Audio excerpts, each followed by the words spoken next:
Baik saudara-saudara yang kasih Tuhan, salah satu persoalan paling serius dalam hidup kita adalah ketika kita menuntut penghormatan tetapi tidak menerima penghormatan. Ketika kita menuntut penghargaan tapi tidak dihargai. Ada banyak orang bertengkar, bahkan berkelahi, bahkan kehilangan nyawa atas nama harga diri. Saudara-saudara, ternyata bagi kita manusia, namanya harga diri, kehormatan itu sebegitu pentingnya. Dan memang teori Maslow juga mengatakan salah satu kebutuhan manusia yang tidak boleh terabaikan adalah rasa hormat, dihormati.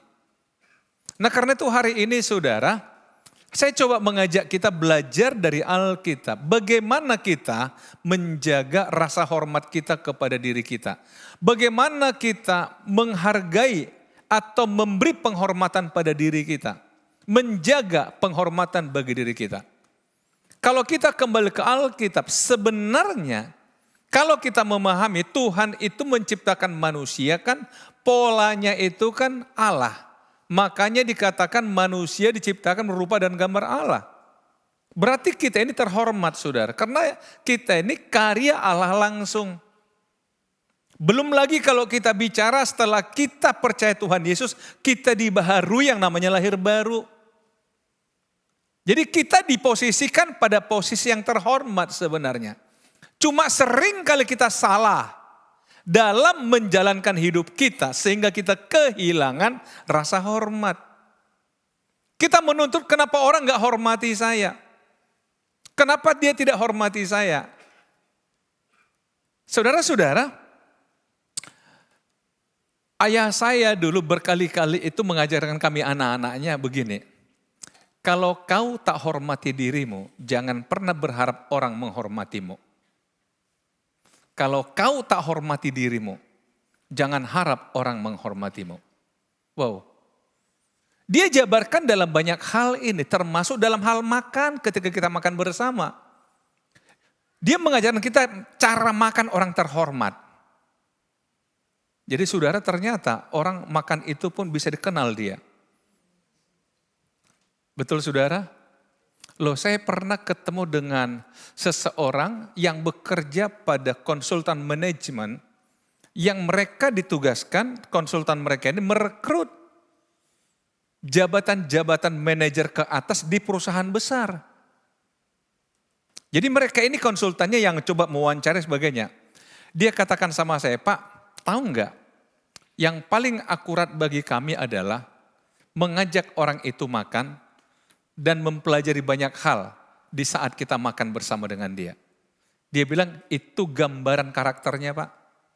Wow, saya nggak tanya memang kalau makan begini gimana, kalau makan begitu gimana. Enggak saudara.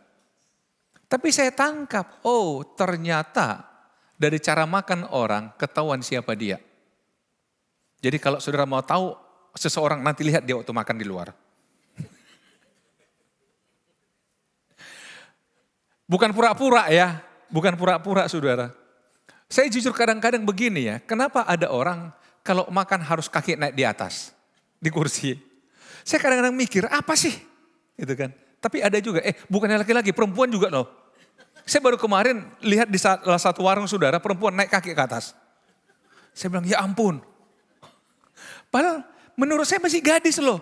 Kalau opung-opung oke lah. Mungkin ada rematiknya. Gadis.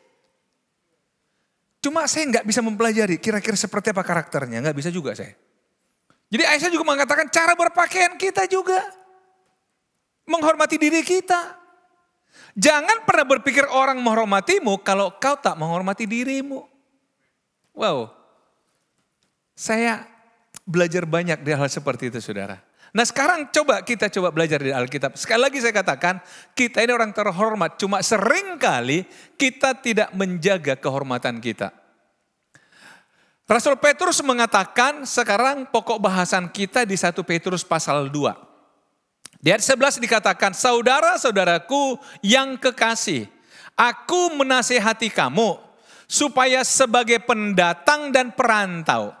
Kamu menjauhkan diri dari keinginan-keinginan daging yang berjuang melawan jiwa.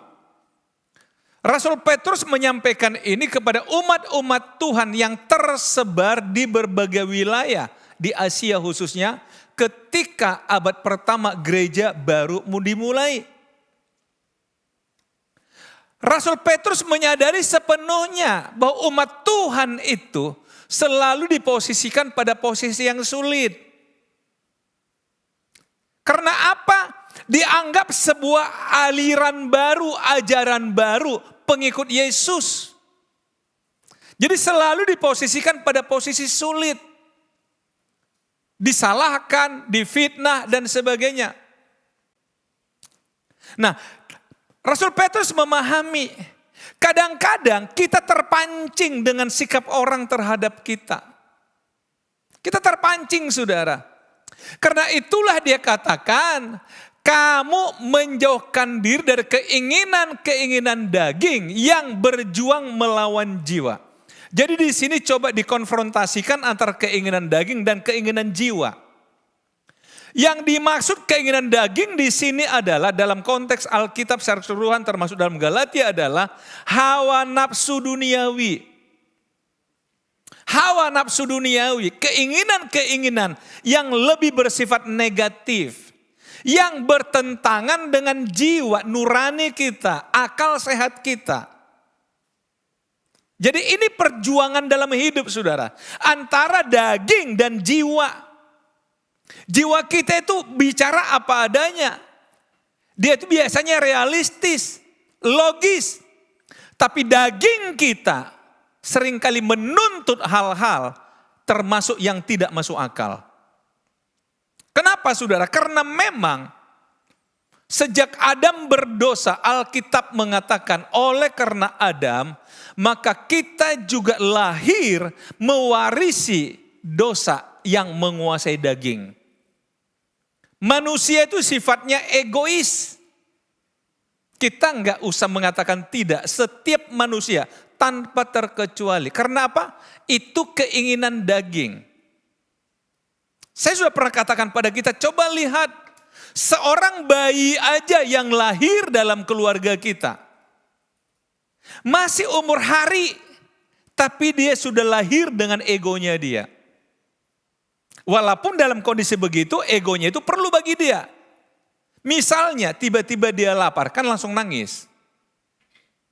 Dan tidak akan pernah berhenti menangis sampai terpenuhi keinginannya, betul nggak? Atau dia lagi basah, dia akan nangis. Bagi orang tua ya itu bagus. Jadi kita tahu kebutuhan dia, betul?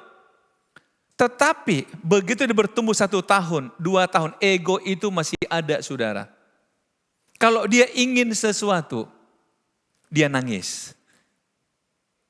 Dan tidak berhenti menangis sampai orang tuanya memberikan apa yang dia mau. Bahkan sering kita lihat di supermarket ada anak guling-guling sambil nangis. Betul, saudara? Akhirnya orang tuanya ikuti maunya dia. Daripada buat malu kau, ya kan? Tapi bagi dia walaupun dibentak dia ketawa. Karena mereka katakan, yes aku menang. Walaupun mamanya dengan jengkel yang memberikan apa yang dia mau. Betul gak? Halo mama. Sambil dicubit, gak peduli dia. Yang penting aku menang. Dan kalau kita tidak bisa kendalikan dia, gak ajar dia, gak didik dia. SMP sama egonya. SMA sama egonya. Setelah kuliah sama egonya, mengintimidasi terus. Bahkan setelah berkeluarga juga, mesti mengintimidasi orang tua. Ada yang terjadi, betul saudara? Keinginan daging, itu gak ada habisnya. Gak ada selesainya. Makanya dikatakan di sini, bahwa keinginan daging inilah yang sebenarnya merebut kehormatan kita sebagai manusia. Keinginan daging. Sementara kalau ikut keinginan jiwa, pasti kita akan tetap terhormat. Walaupun kesannya saudara, ikut keinginan jiwa kayaknya gak puas ya hidup ini, gak puas ya hidup ini. Tapi coba kita belajar lagi saudara. Coba kita belajar. Sekali lagi, setiap kita ada peperangan dalam diri kita antara keinginan daging nafsu duniawi dengan keinginan jiwa kita. Buktinya saudara, kalau saudara berbuat salah nyakitin orang, nurani saudara berkata apa? Aduh, kasihan orang itu. Tetapi karena ego kita mengatakan, kenapa rupanya? Biar aja. Nah, ada 3 hal yang kita belajar dari 1 Petrus pasal 2 ini. Dia 12 yang pertama dikatakan begini. Milikilah, diawali dengan kata milikilah, ini sebuah perintah. Milikilah cara hidup yang baik di tengah-tengah bangsa-bangsa bukan Yahudi. Saudara, ketika disebut bukan Yahudi bukan berarti rasis, bukan. Tetapi ingin mengatakan di waktu itu yang non-Yahudi itu kan budayanya budaya kafir. Karena mereka tidak kenal Tuhan. Dengan gaya hidup yang sering kali mengikuti nafsu duniawi tadi. Makanya dikatakan milikilah cara hidup yang baik di tengah-tengah bangsa-bangsa bukan Yahudi. Sering pertanyaannya begini saudara, apakah saya harus bertentangan dengan lingkungan di mana saya hidup? Bukankah ada pepatah mengatakan, di mana bumi dipijak, di sana langit dijunjung. Wow. Saya kan belajar adaptasi. Orang Batak lebih keren lagi upasanya. Tapi saya nggak begitu hafal. Artinya apa? Dikatakan, ya apa yang terjadi ikutin aja. Nyambunglah dengan dunia di mana kamu ada. Tapi Alkitab nggak berkata demikian. Lihat, supaya apabila mereka memfitnah kamu sebagai orang durjana, mereka dapat melihatnya dari apa? Perbuatan-perbuatanmu yang baik dan memuliakan Allah pada hari Ia melawat mereka. Memfitnah kamu sebagai orang durjana. Kadang-kadang saudara sering terjadi orang benar dipersalahkan. Orang baik dipersalahkan. Karena apa? Dianggap tidak nyambung dengan kebiasaan kebanyakan orang. Berapa banyak orang akhirnya mengorbankan rasa hormatnya dia, karakternya dia, pribadi dia yang positif, hanya supaya bisa diterima oleh lingkungannya. Anak muda paling banyak seperti ini, betul nggak? Supaya terkesan nyambung dengan dunia anak muda, maka dia korbankan nilai-nilai kebaikan dalam dirinya. Rasul Petrus kata nggak begitu. Jaga rasa hormat yang ada pada diri, jaga kehormatan dirimu. Justru kalau ada orang memfitnah kamu, miliki cara hidup yang baik. Supaya dia dipermalukan. Saudara mengatakan, tapi dia nggak malu-malu Pak. Iya nggak apa-apa. Tapi setidaknya kita punya prinsip. Saya tidak akan mengorbankan kehormatan saya.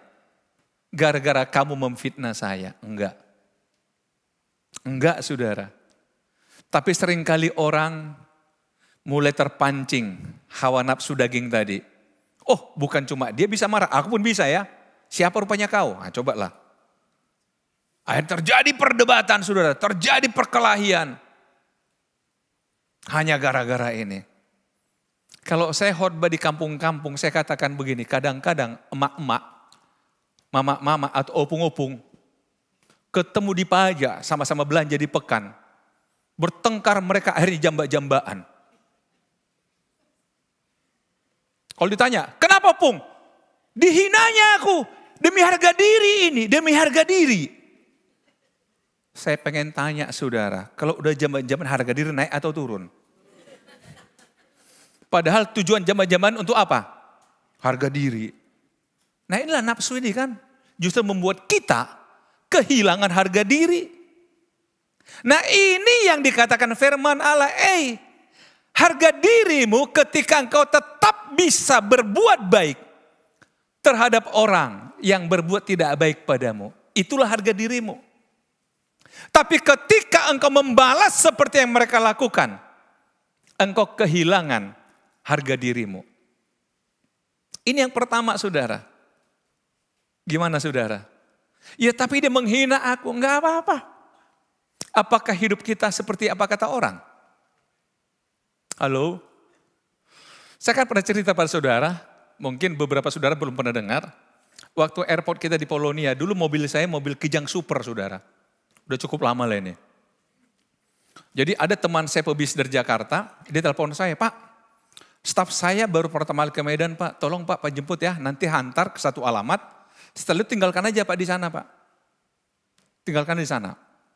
Nah akhirnya saya jemput di Polonia seorang ibu. Baru bergerak dari Polonia masih di Juanda loh. Masih di Juanda. Dia bilang apa? Kalau saya dengar nama besar Bapak, saya nggak menduga mobil Bapak cuma begini. Coba bayangin saudara. Saya pernah tanya saudara, beberapa yang dengar saya bilang, kalau aku kuturunkan katanya. Tetapi kan saudara ini masuk kategori apa ini? Hinaan? Apa? Apa namanya nih, halo? Udah dijemput, ngejek, nggak usah hina dulu, ngejek, supaya lebih ringan hukumnya. Ejekan. Tapi saya merasakan harga diri saya bukan pada mobil. Bukan pada penilaian dia. Oh saya balik. Kalau orang boleh keren gara-gara mobilnya. Kalau saya enggak, mobil keren gara-gara saya. Saya tangkap, kan dia yang bilang pertama. Kalau dengar nama besar Bapak, saya enggak menduga mobil Bapak. Kan berarti punya nama besar saya kan. Saya pertahankan nama besar ini saudara. Saya gunakan nama besar itu membesarkan mobil saya. Walaupun cuma penghiburan saudara. Tapi berapa banyak sekali kita kalau dengar begitu langsung emosi saudara. Akhirnya apa? Coba bayangkan kalau saya bereaksi. Bu jangan gitulah bu, udah dijemput ibu ngejek pula. Enggak puas ibu turun aja. Turun sungguhan dia apa yang terjadi saudara. Lapor sama Pak diturunkan aku di jalan. Kan panjang cerita. Betul enggak? Udah pasti di karangnya cerita versinya dia. Rusaklah hubunganku dengan bosnya dia. Tapi saya yakin ketika aku bilang itu gak berani cerita dia. Paling benar, lucu rupanya teman Bapak di Medan. Pasti itu bilangnya. Kenapa lucunya? Yang penting sopan kali deh Pak sama aku. Pasti gitu, positif saudara. Jadi harga diri kita tetap tertahan saudara. Maksudnya terpelihara dengan sempurna. Tapi sering gara-gara sikap kita saudara terjun bebas harga diri kita. Halo? Boleh ditiru saudara. Jika satu ketika saudara diperlakukan demikian. Makanya kalau suruh jemput orang bawa mobil paling jelek. Kalau punya, kalau enggak ya janganlah. Sebab inilah kehendak Allah yaitu supaya dengan berbuat baik kamu membungkamkan kepicikan orang-orang yang bodoh. Dengan berbuat baik kamu membungkamkan kepicikan orang-orang bodoh. Saya punya pertanyaan. Yang mana yang bodoh? Orang yang berbuat jahat kepada orang baik. Sekali lagi. Orang jahat berbuat jahat pada orang baik. Atau orang baik yang berbuat baik kepada orang jahat. Yang mana yang bodoh? Halo? Perlu saya ulangi? Orang jahat berbuat jahat kepada orang baik. Tapi ada orang baik buat baik kepada orang yang buat jahat sama dia. Yang mana yang bodoh? Oke, nanti renungkan di rumah ya. Tapi Alkitab katakan apa? Membungkam kepicikan orang-orang yang bodoh. Yang dia maksud orang bodoh adalah yang memfitnah tadi. Kalau ada orang memfitnah orang baik, Alkitab mengatakan orang itu orang. Amin saudara. Jadi kalau saudara tanggapi orang bodoh berarti sama-sama nyambung juga. Enggak, kita belajar Alkitab saudara. Kita tidak sedang belajar ilmu sosial. Atau ilmu jiwa, enggak ya saudara. Kita belajar ilmu Alkitab. Loh ini kata Alkitab. Membungkamkan kepicikan orang-orang yang bodoh. Dengan cara berbuat baik. Kehormatan kita terletak pada apa yang kita buat. Bukan apa yang dibuat orang kepada kita, bukan. Tapi apa yang kita buat, itulah kehormatan kita. Kalau apa yang buat orang, aduh berarti kita izinkan orang merusak kehormatan kita. Yang kedua, saudara, lihat. Tunduklah karena Allah kepada semua lembaga manusia. Tanpa terkecuali berarti semua. Baik kepada raja sebagai pemegang kekuasaan yang tertinggi. Maupun kepada wali-wali yang diutusnya. Untuk menghukum orang-orang yang berbuat jahat. Dan menghormati orang-orang yang berbuat baik. Ini standar saudara, tugas pemerintah. Tugas raja menghukum orang yang berbuat jahat, tapi menghormati orang berbuat baik. Karena itulah dikatakan tunduklah, hormatilah lembaga-lembaga yang dipilih oleh Allah. Enggak usah pakai tetapi saudara. Ya tapi kan. Enggak usah pakai tetapi saudara. Sering kita gagal menghormati diri kita karena ada kata tetapi. Misalnya kalau kita kembali pada yang tadi yang pertama lah, diajak orang kita. Tapi sakit kali Pak, kan gara-gara tapi nih. Coba kalau nggak pakai tapi kan selesai masalah. Tapi kalau pakai tetapi, nggak selesai saudara. Termasuk juga menghormati orang. Kalau kita pakai syarat, susah hormati orang saudara. Susah. Tetapi di sini dikatakan karena Allah, bukan karena dia. Karena Allah. Kalau gara-gara si A, gara-gara si B, kita nggak bisa hormati orang. Karena siapa sih nggak punya salah di hidup ini? Saya pernah bertanya pada saudara. Pernah nggak saudara nggak suka pada diri saudara? Jujur, pernah nggak? Nggak suka pada diri saudara, entah gara-gara apapun itu.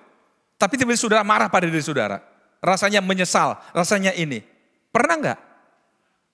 Artinya begini, kalau kita pun pernah nggak suka pada diri kita, berarti kalau orang lain nggak suka sama kita, bisa kita maklumi. Orang kita pun pernah nggak suka kok pada diri kita. Tapi pertanyaannya, apakah kita setuju dengan orang itu? Kan enggak. Jadi orang buat apapun, bukan itu ukuran, tapi aku hormati kamu. Dan memang sudah di dunia kita khususnya NKR ini saudara, kalau sambutan itu menghormati bisa 10 menit. Yang saya hormati, mana lagi nih ya kan. Jangan sampai ada yang harus dihormati, tak terhormati, betul enggak? Sebab jadi persoalan. Enggak disebutnya nama aku kan katanya kan. Halo. Enggak disebutnya nama aku padahal aku undangan khusus. Lihat nih VIP aku ini VIP. Apalagi pesta orang Batak. Kalau enggak disebut itu pembagian jambar itu perkara besar, betul enggak? Hampir sama begini saudara. Kalau kita pesta terlupakan mengundang orang, ribut deh tuh. Padahal diundang belum tentu datang dia. Apa dia bilang? Yang penting kan penghormatan itunya yang kutunggu. Enggak apa-apalah sudah, hormati aja lah orang. Tapi saya bersyukur kadang-kadang satu acara-acara besar begitu ya. Seperti 2 minggu lalu saya di Surabaya ada suatu acara besar, saya diminta berikan sambutan. Ternyata kita menghormati orang simple kok. Waktu saya bilang, Ibu Gubernur saya hormati, dia juga akhirnya begini. Berarti hormati lagi saya kan? Iya. Tapi saya pertama, Ibu Gubernur saya hormati, Ibu Dirjen saya hormati, akhirnya mereka begini juga. Bahkan beberapa kepala dinas waktu itu saya sebut namanya, mereka berdiri dan hormat sama saya. Kenapa? Karena aku hormati mereka. Jadi saudara, kalau kita hormati, orang kita dihormati. Betul enggak? Halo? Hormati aja lah, enggak ada ruginya saudara. Kan enggak pakai duit menghormati orang. Hanya katakan, Pak selamat pagi Pak, apa kabar Pak? Sehat Pak? Oh sehat, selesai. Betul? Ya tapi dia enggak senyum, enggak apa-apa. Enggak apa-apa saudara, mungkin waktu itu dia agak dan seterusnya. Enggak, siapa tahu kadang ada orang berkomitmen, Tuhan hari ini aku enggak mau senyum katanya, iya kan? Jadi jangan kita paksa dia melanggar janjinya, janganlah. Siapa tahu dia berjanji pada Tuhan, hari ini aku gak mau senyum Tuhan. Hormatilah dia, amin saudara. Siapa tahu ada yang begitu, tapi gak ada lah ya. Atau siapa tahu dia juga mengatakan, Tuhan hari ini aku gak mau ngomong sama siapapun. Gak apa-apa, nikmatilah hidupmu. Yang ketiga saudara, menghormati diri kita gimana? Hiduplah sebagai orang-orang merdeka. Yang kedua tadi, hormatilah. Sekarang ketiga, hiduplah sebagai orang-orang merdeka. Dan bukan seperti mereka yang menyalahgunakan kemerdekaan itu untuk menyelubungi kejahatan-kejahatan mereka. Tetapi hiduplah sebagai hamba Allah, menyelubungi. Saya garis bawahi di sini antara merdeka dan menyelubungi. Ada orang gak merdeka hidupnya karena dia menyembunyikan sesuatu. Ayat ini ingin mengatakan hiduplah apa adanya. Gak usah pura-pura lah. Jadilah orang merdeka. Pura-pura itu capek. Betul enggak? Hidup pura-pura itu capek. Sambil satu contoh saudara, zaman-zaman dulu nih, mungkin tahun 60-an. Saya mendengar dari dosen saya, katanya, dulu ada nasihat orang, pendeta supaya berwibawa, maka suaranya pun harus dibuat berwibawa. Saudara-saudara yang dikasihi oleh Tuhan. Dalam hatiku, 2 menit aku begitu, bengkok leherku. Hanya supaya berwibawa. Nggak gitu juga lah saudara. Nggak gitu juga. Artinya gini Bapak Ibu, anak-anak muda. Hiduplah apa adanya. Amin. Nggak usah pura-pura Allah. Nggak olah seakan-akan padahal. Halo, jangan hidup seolah-olah atau seakan-akan. Padahal, capek kan? Orang yang hidup seolah-olah ini capek. Tapi Rasul Petrus katakan, hei, jadilah orang merdeka, bebas. Kenapa orang salah menyikapi kita? Karena kita tidak terbuka. Akhirnya kita katakan, kamu gak pernah ngerti aku. Dia bingung, ngerti yang mana? Karena kamu biasanya begini, kusikapi begini, ternyata kau begitu. Nah, cobalah lihat. Ayo, terbuka aja lah. Kalau saudara lagi senang, katakan, saya lagi senang hari ini. Saya lagi happy hari ini. Kalau saudara punya masalah, kan, aduh lagi ada pergumulan ini kawan. Doain ya, selesai kan? Karena itu saudara, 3 hal ini. Tuhan ingin supaya kita bisa menjaga kehormatan kita. Amin saudara. Enggak perlu pura-pura dalamnya. Hiduplah apa adanya. Orang akan sangat menghormati kita yang hidup apa adanya. Daripada kita hidup dalam kepura-puraan. Orang capek saudara. Apalagi begitu orang tahu. Akhirnya orang katakan apa? Kupikirnya padahal. Nah coba lihat. Kupikirnya dia gini, rupanya, nah coba lihat, kalau orang Medan bilang, udah ngeri tuh. Ternyata, udahlah gak usah panjangin saudara. Tapi yuk, kita jaga kehormatan kita, amin. Kehormatan kita bukan apa kata orang, bukan tergantung pada orang, tapi tergantung pada kita. Bagaimana kita melakukan hidup kita, bagaimana kita hidup. Bagaimana kita menghormati orang. Bagaimana kita menjalankan keseharian kita. Tuhan Yesus memberkati.